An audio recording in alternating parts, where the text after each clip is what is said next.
pod people. Today, I want to talk with you about Fear of the Unknown, the zero prep horror mystery role-playing game that I've created. And in particular, today, I want to go over just the basics of how the game works.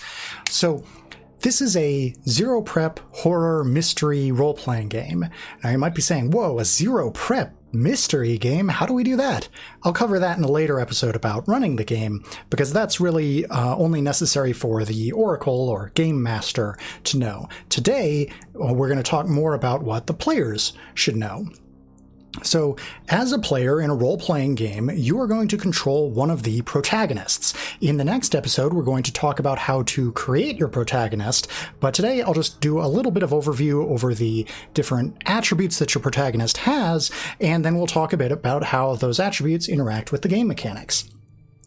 So basically, if you've played other role-playing games in the past, like Dungeons and Dragons, you are probably used to your character having attributes in the form of a few stat names that all characters have, like strength and armor class and hit points, and then you have a numerical value that indicates how much of that you have. Like you might have a strength of 15 and an armor class of 12 and 20 hit points, etc. That's not how things work in Fear of the Unknown. Instead, you have what are called tags, which are these short descriptive phrases that are like Golden Gloves boxer, or I have a pet dog, or I always carry my Remington with me. And these define aspects of your character. They could be skills and abilities, they could be resources or connections that you have, and they could be good or bad. There are positive tags that help you out, negative tags that get in your way and represent problems that you have, like disabilities or debts or NPCs who dislike you or things like that. And of note, brief aside about, since I brought up disabilities, if you want to have your character have a disability or be a member of a specific group that's historically been discriminated against or something like that, you absolutely can, and it is up to you as to whether or not that will show up in the game mechanically and whether or not it will actually be a detriment to your character, like whether it will make things harder for you, or you can just have it be an aspect of your character that doesn't have a mechanical effect. And the way you do that, the way you make that decision is by choosing whether or not this aspect of your character will be represented by a negative tag. For instance, you might have the negative tag, I'm discriminated against for being queer, which I am in real life, though fortunately not as much as I used to be, which is great. Hooray, progress, although, don't want to get too far off track on that. But for instance, you could have a character who's in a wheelchair, and if you don't want it to show up in the mechanics of the story, then just say that you're in a wheelchair. But if you do want it to show up, you can make that be a negative or even a wild tag if you think that being in a wheelchair will sometimes be to your advantage.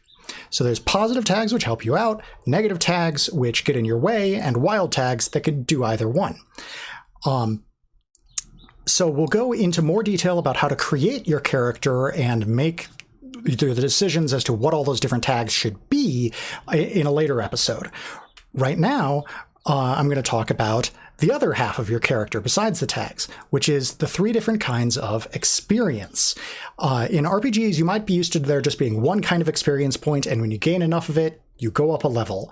That's not how this works. Instead, there are three different kinds of experience points. There is horror, which is bad, and you want to get rid of, which you can, in a way I'll discuss in a little bit, but you have to have something bad happen in exchange. There's humanity, which is good and lets you reveal more things about your character, develop them, and contribute to your character arc. And there's foreboding. There's foreboding, which is weird and lets you reveal things and make decisions about the world and the setting outside of your character.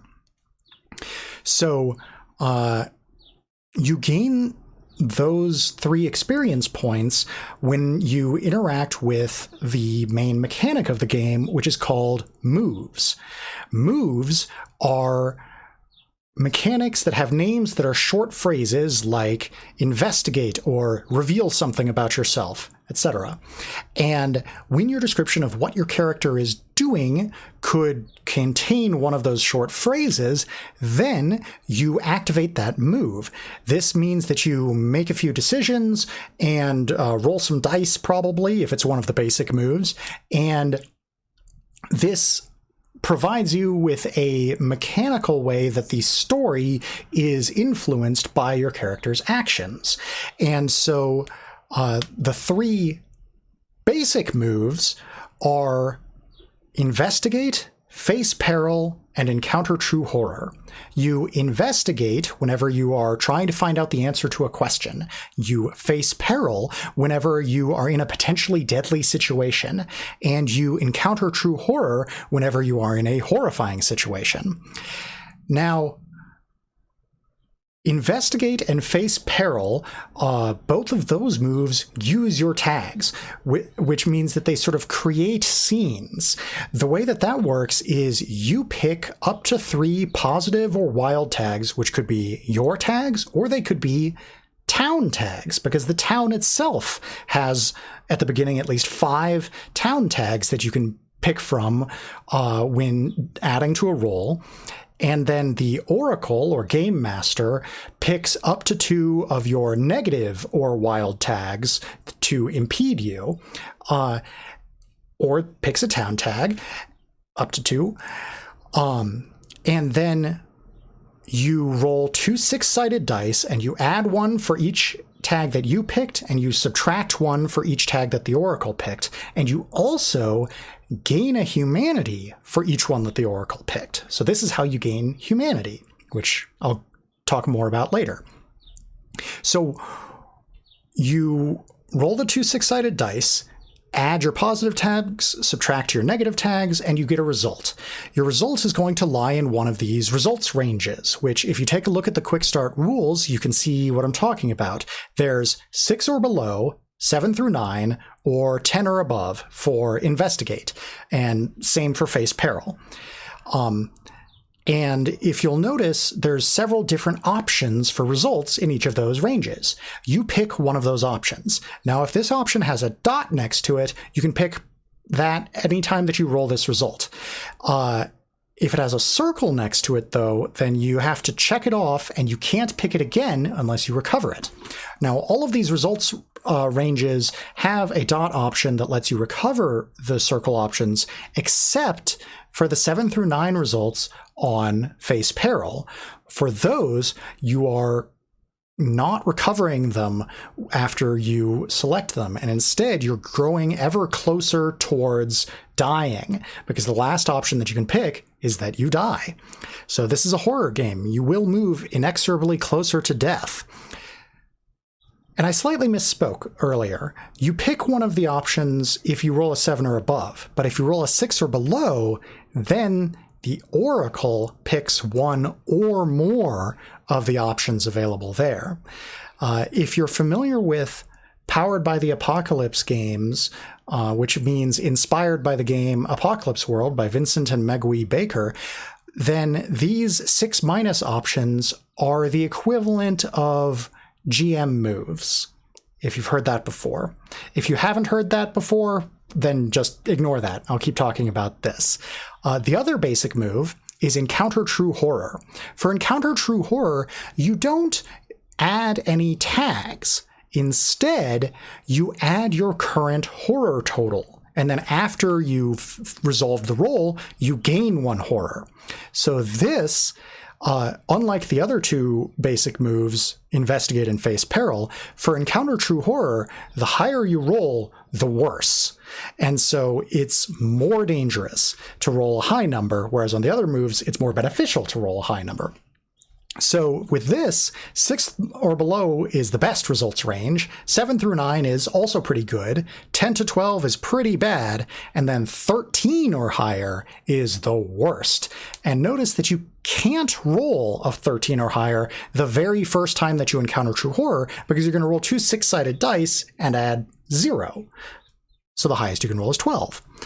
But after that, you will have at least a +1, and you'll eventually be potentially rolling a 13 or higher, unless you get rid of your horror, which brings us to the next section. But one last thing about the basic moves. On any basic move, if you roll a 6 or below, then you gain a foreboding.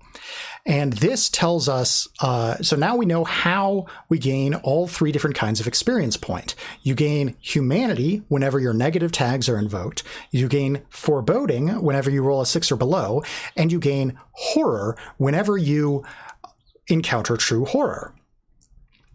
And then the other category of moves is the revelations. And in the Quick Start rules, which I'll post a link to in the description, there are only 3 revelation moves. There's more in the full version of the rules, which you can get on Kickstarter in October.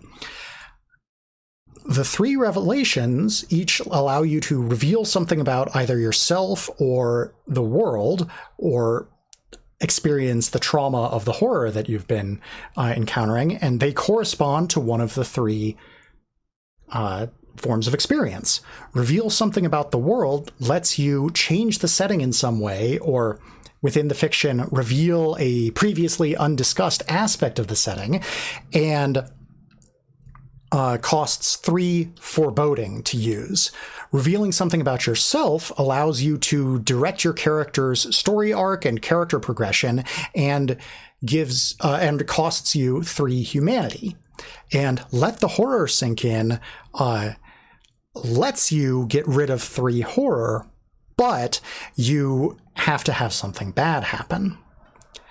So those are the basics of the rules. Those are all of the core moves, and now hopefully this gives you a better understanding of how to play the game.